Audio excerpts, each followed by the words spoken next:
My brother converted to Islam and became radicalized Oh, and did federal time for having a website that the Fort Hood psychiatrist and several of those people were chatting through pre 9/11. okay. And I Google search and I'm like, Joseph Cohen converts. So Cohen and Kaplan, Yeah. same name.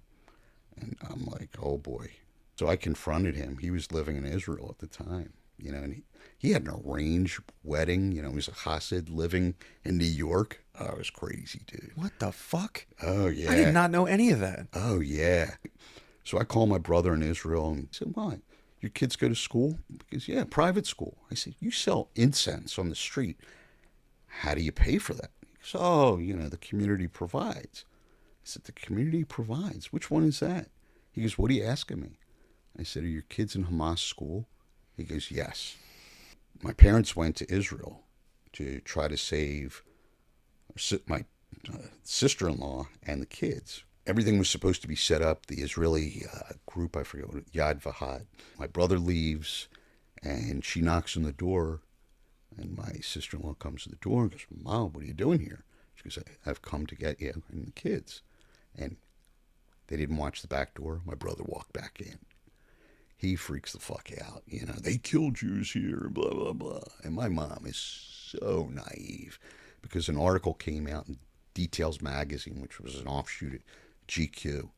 And the only person who ever called me who figured things out was the guy who wrote the article. And he goes, your brother's deeply disturbed. Like he would talk to, the IDF, knowing that a bus on the route was blown up yesterday, and he would ask them, what time's the 12A coming by, like fucked up stuff. And I try to tell my mom that, that's who he is, he's crazy. I ended up listening on YouTube to a radio cast that he did with Alan Combs, who, couldn't be more left wing. What my brother said to him was so vile that I literally called the FBI the next day. Said, this is who I am. This is who my brother is. I hang up. A minute later, I get a call. He and his New York FBI guy, and I became friends with the Homeland Security guy assigned to him in Atlantic County, and it was crazy. Yeah, good times. I've Holy never shit. lost dysfunctional family bingo. Never.